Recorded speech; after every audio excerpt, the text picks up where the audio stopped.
welcome back to my channel. This is Gayatri Sharma. I hope you all are doing really good, and if not then subscribe to my channel. So you all might be thinking कि यार अभी तो हमारे admissions हुए थे, मौज मस्ती just start ही हुई थी एंड सेम 1 अभी से आ गए, सेम 1 ऑलरेडी, राइट? बिकॉज अभी दिसंबर आने वाला है, बस नवंबर बचा। देखो अक्टूबर तो ऑलमोस्ट गया, फेस्टिवल्स हैं, दिवाली है, आपका भाई दूज है, दशहरा भी जस्ट गया है। फेस्टिवल से पता ही नहीं चलता कब एग्जाम हमारे सर पर आ गए, राइट? एंड जिन बच्चों से मैं ऑफलाइन मिल रही हूँ वो तो इतने ज़्यादा स्ट्रेस्ड हैं, हमें नहीं पता थी कैसे करेंगे। 12th में तो ऐसा था ही नहीं, नोट्स देते थे, मटेरियल प्रोवाइड करवाते थे, टीचर्स बहुत ज़्यादा हेल्प करते, यहाँ पे तो कुछ हो ही नहीं रहा, राइट? एकदम से स्कूल से कॉलेज में टर्न आउट हुए तो एकदम से अजीब सा हो गया, एग्जाम कैसे देते हैं, क्या बिल्कुल ही पैटर्न चेंज हो गया, राइट? वेल, इसका एक ही आंसर है, no need to fear and Gayatri di is here. इस चैनल पे हम फन के साथ साथ पढ़ाई भी अच्छे से करते हैं, ठीक है? तो डरने वाली बात नहीं है। आज के इस वीडियो में हम डिस्कस करेंगे कि कैसे हम सेम 1 के लिए विदाउट एनी स्ट्रेस पढ़ सकते हैं। देखो यार, एक चीज़ मैं अपने एक्सपीरियंस से आपको बता सकती हूँ कि लास्ट में एकदम से सारा बर्डन लेने से बेटर है कि आप स्टार्टिंग में थोड़ा थोड़ा पढ़ो।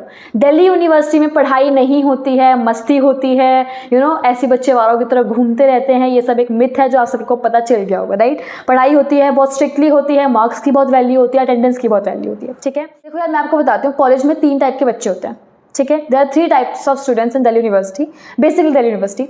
नंबर 1 जो माइंडसेट बना के आते हैं कि भाई 12th तक बहुत पढ़ाई कर ली, अब 3-4 साल मजे मारने लाइफ के, ऐश उड़ानी है, ठीक है? सेकंड वो होते हैं जो बिल्कुल ही पढ़ाकू होते हैं, ठीक है? उनमें से उनको 6 में से 6 मिलेंगे अटेंडेंस के, फर्स्ट डेस्क में वो मिलेंगे, कोई क्लास नहीं छोड़ते, ओबीडियंट होते हैं, एकदम टीचर से कुछ नहीं, एकदम गुड बुक्स में होते हैं, राइट? वो एंड सबसे जो इंटरेस्टिंग बच्चे होते हैं वो होते हैं ना उनको उनकी अटेंडेंस पूरी होती, ठीक है?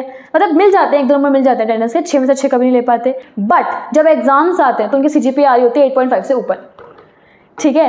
And let me tell you one thing, CGPA is important, ठीक है? For the college inside out works के लिए CGPA आपकी इंपॉर्टेंट है। लाइफ में बिल्कुल इंपॉर्टेंट नहीं है, बट कॉलेज में थोड़ी सी इंपॉर्टेंट है, पढ़ना भी इंपॉर्टेंट है, ठीक है? जो बच्चे मेरे चैनल पे हैं, जो इस वीडियो को इस टाइम देख रहे हैं, एटलीस्ट उन सबका एम होना चाहिए 9+ CGPA, ठीक है? एम बड़ा रखोगे तभी जाके एक्चुअल में अच्छे आ पाएंगे, ठीक है? फर्स्ट सेम में आई स्कोर 8.5 से अबव CGPA। इवन मैंने तो स्ट्रेस लिया भी नहीं जितना अब वाले बच्चे ले रहे हैं, मैंने तो स्ट्रेस लिया भी नहीं था, मुझे था ठीक है हो जाएगा, चिल थी मैं, एंड मार्क्स भी आ गए थे लास्ट में। और मैं पढ़ी भी इतना नहीं थी, मैं भी 1 महीना पहले लेके बैठी थी, 1 महीना पहले भी धीरे, राइट? सो चैनल को सब्सक्राइब कर देना, ठीक है? नेक्स्ट वीडियोस में बताऊंगी कि आंसर राइटिंग कैसे करते हैं, या फिर इवन दो आपने सारा कुछ नहीं पढ़ा है, स्टिल आप आंसर राइटिंग कर सकते हो कि आपको 14 मिल रहा है 15 में से, 13 मिल रहा है 15 में से, राइट? बट उसके लिए you have to just one thing, subscribe to channel, ठीक है? सब्सक्राइब कर देना, बहुत प्यारी वीडियोस अभी आने वाली हैं एग्जाम के POV से, okay? So without wasting any further time video को शुरू करते हैं, okay? First and the foremost thing is understand the exam pattern and the syllabus, ठीक है? आई नो मेरे बच्चे बहुत समझदार हैं, उनको बताने की नीड नहीं है, बट से मैं थोड़ा सा बता देती हूँ। गाइज, बहुत इंपॉर्टेंट है एग्जाम के पैटर्न को समझना और सिलेबस को समझना। What I mean by syllabus is कि आपके पास हर सब्जेक्ट के पॉइंटर्स होने चाहिए कि भाई यूनिट 1 में से हमारा ये टॉपिक्स आ रहे हैं, 2 में से ये, 3 में से ये, 4 में से ये। बच्चों को मैंने विदाउट सिलेबस पढ़ते हुए देखा है, that's why I am telling you, ठीक है?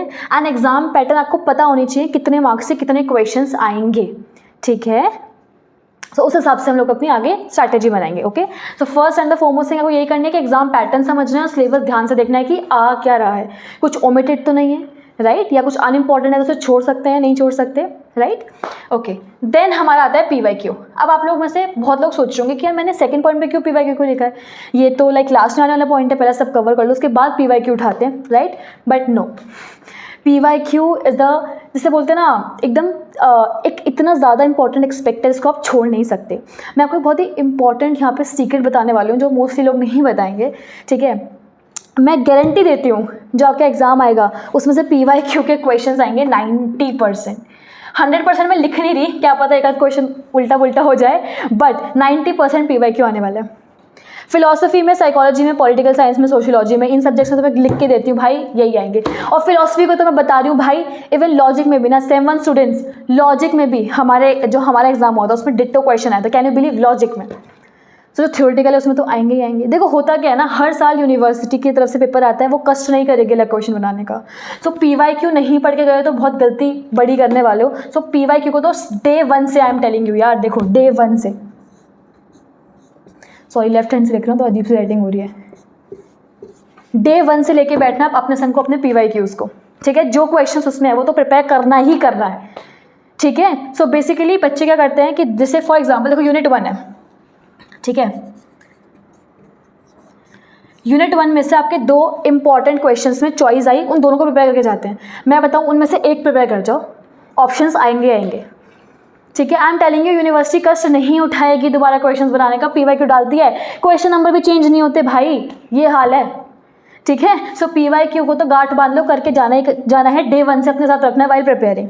1 महीना पहले से पढ़ रहे हो, 1 महीना पहले से PYQ साथ में होने चाहिए भाई।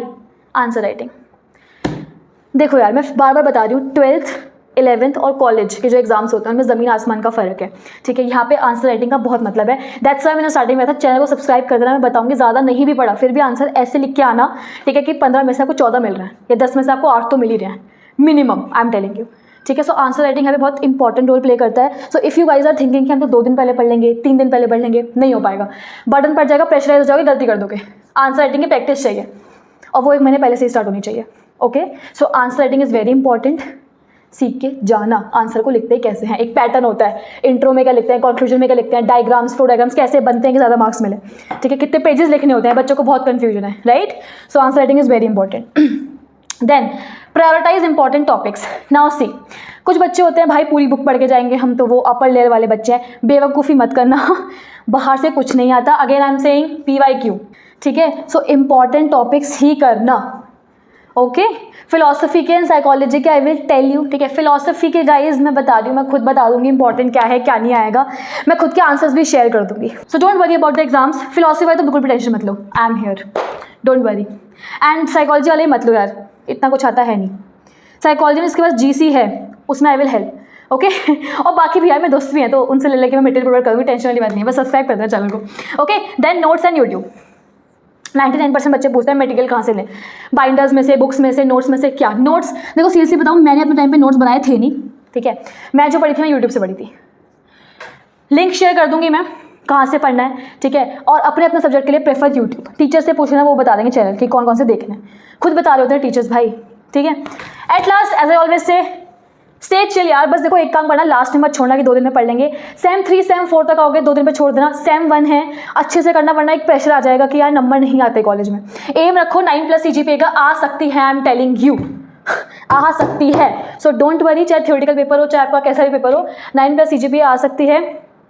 जस्ट एम बड़ा रखना, हो जाएगा। Okay, don't worry at all. So या दीज वर द पॉइंट्स। क्या हालत होगी बोर्ड की। These were the points. Okay, ऐसी प्यारी प्यारी वीडियोस मैं लाती रहूँगी, चाहे वो फन हो, चाहे वो व्लॉग्स हो, चाहे वो एजुकेशन की हो। ठीक है, इस चैनल पे आपको सब कुछ मिलेगा, फन हो चाहे पढ़ाई हो, ओके, या फिर आपका घूमने फिरने का हो, everything will provided. So tension वाली बात नहीं है, चिल पिल मारो, फेस्टिवल्स को एंजॉय करो। Happy Diwali in advance. Okay, and subscribe to the channel. Bye bye, take care, Radhe Radhe.